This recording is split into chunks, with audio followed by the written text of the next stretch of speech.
So మీరు hero అవుదాం అనుకున్నప్పుడు మీ ఫాదర్ గారు ఎలా సపోర్ట్ చేస్తారు మిమ్మల్ని?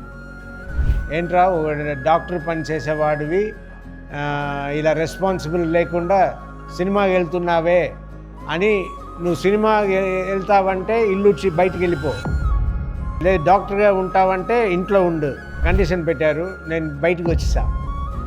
బయటికి వచ్చేసి 2 రోజులు ఫ్రెండ్ హాస్టల్లో నేను ఉన్నాను. నేను కోప్పడి వచ్చేసాను. ఇప్పుడు మా నాన్నకి అమ్మకి తెలియచేయాలి నేను ఎక్కడ ఉన్నానని. 2 రోజులు క్లినిక్కి వెళ్ళలే. 3వ రోజు క్లినిక్ నేను అనుకున్నట్టే మా నాన్నగారు వచ్చారు. సరే నువ్వు ఇప్పుడు యాక్టింగ్ అని సెలెక్ట్ చేసుకుంటున్నావు, దాంట్లో కాన్సన్ట్రేట్ చెయ్యి, తర్వాత నేను అది చెయ్యను అని వేరే దానికి వెళ్ళగా తర్వాత మీకు అందరికీ తెలుసు అన్ని కథలు.